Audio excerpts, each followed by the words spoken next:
Thank you, Senator Hassan. Our next speaker, this guy's great. In his first term, Congressman Chris Pappas has been everything that we had all hoped he would be. Chris's ability to get to the heart of any complex issue is really amazing. Chris isn't scared to pick up the phone and give a call, ask questions, gather information, but he asks the right questions. He's smart, he's a man of honor, and we're lucky to have him. He's a friend of labor. Would you please welcome Congressman Chris Pappas.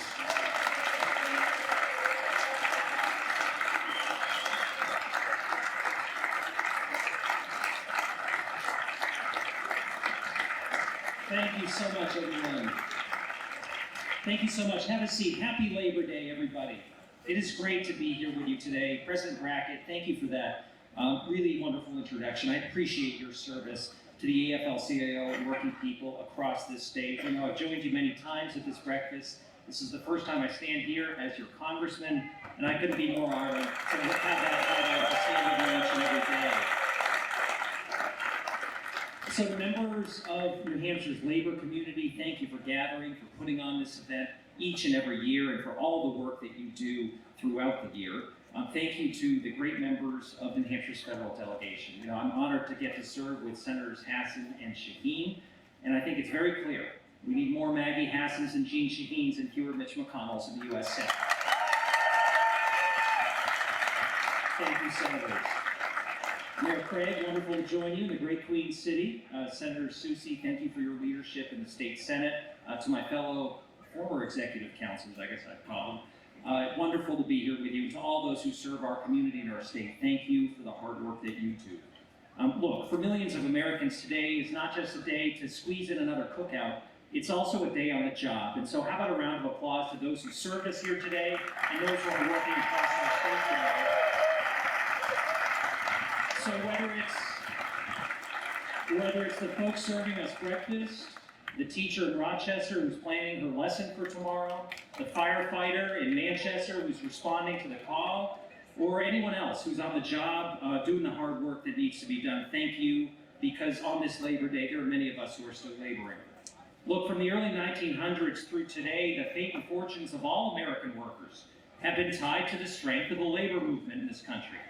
And as unions gain strength, American workers gain safe workplaces, better wages and benefits, and a fair shake in our economy. The American middle class was born out of that period. But as the strength of organized labor has been undermined since the 1970s, so too have the prospects for our nation's working families. And over my lifetime, I was born in 1980, and over my lifetime, CEO salaries have increased 800%. Real wages for average workers have barely budged over that time frame. We can't have a functioning economy or a functioning democracy if that continues to be the case. We've got to address the gaping inequities that exist in our system so that the American dream can be available and reachable to each and every person. Unions play an essential, vital role in that equation. You know, the value of unions, as you know, is often maligned and minimized by others. But make no mistake, unions built the middle class, and they will help us rescue the middle class.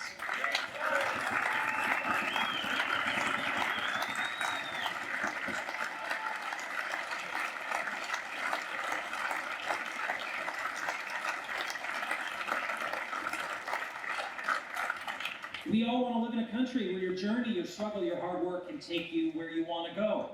We want to live in a country where workers have paid leave, good benefits, good insurance, a secure retirement, where the economy and the future of work may be changing, but let's not let it obscure these fundamental facts that still underpin our economy.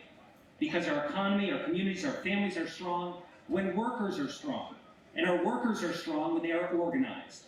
The folks in this room are the backbone of our economy today, but also the backbone of our future.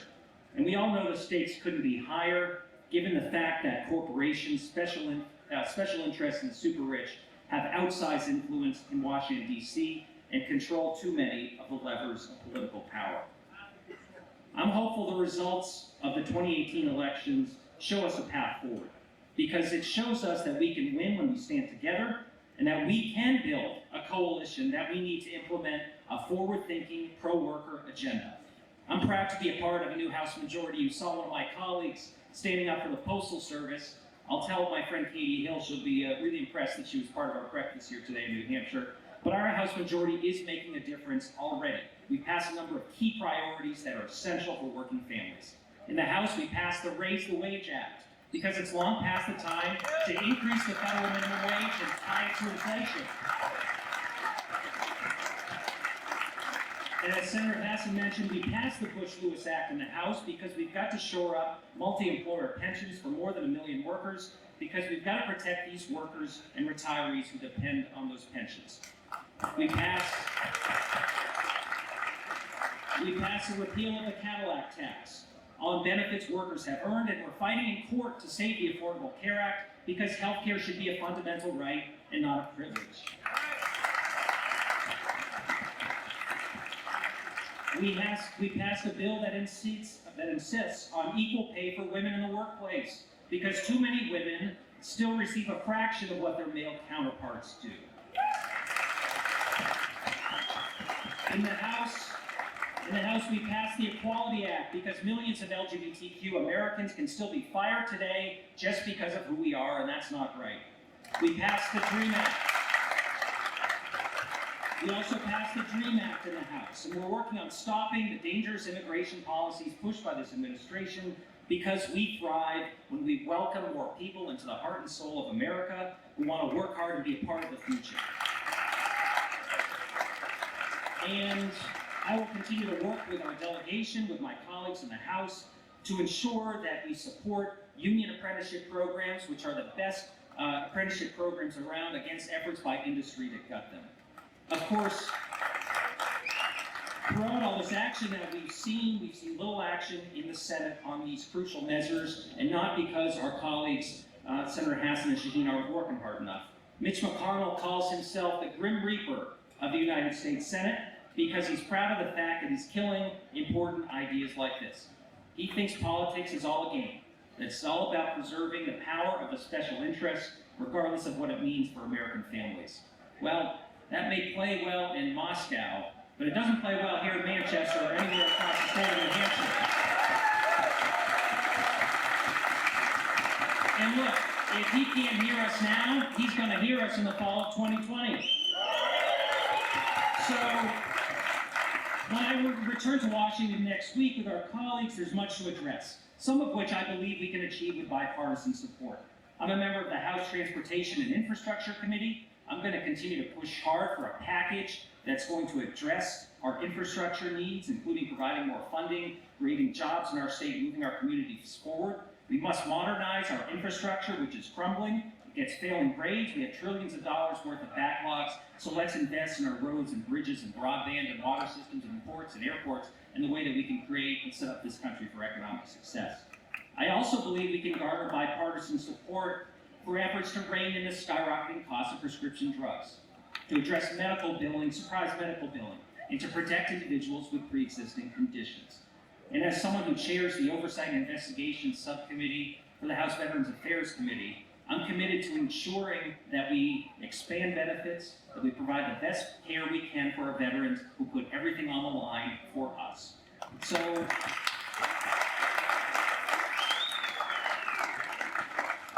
folks, let's keep working, but let's keep our eye on the ball as well, because in the chaos of the Trump era, we can't lose sight of who we are or the character that defines our communities, our state, and our country. The fact is, this isn't Donald Trump's America. This country is kind, it's decent, it's big-hearted, it's hard-working, and it's forward-thinking, and it belongs to all of us. So I know those in the room today are working hard, and they know what's at stake. And you've been in this fight for a long time. So let me close by saying this. Thank you. Thank you for all you do. Thank you for allowing me to serve you in Washington. And thank you for being the answer to an important problem, which is this. How are we going to save our democracy? How are we going to move forward and address the challenges of this nation? And how are we going to rebuild the middle class? Standing tall, standing strong, standing together, that's the only way to do it. And I look forward to continuing to stand with you. Happy Labor Day, everyone. It's a pleasure to join you here this morning.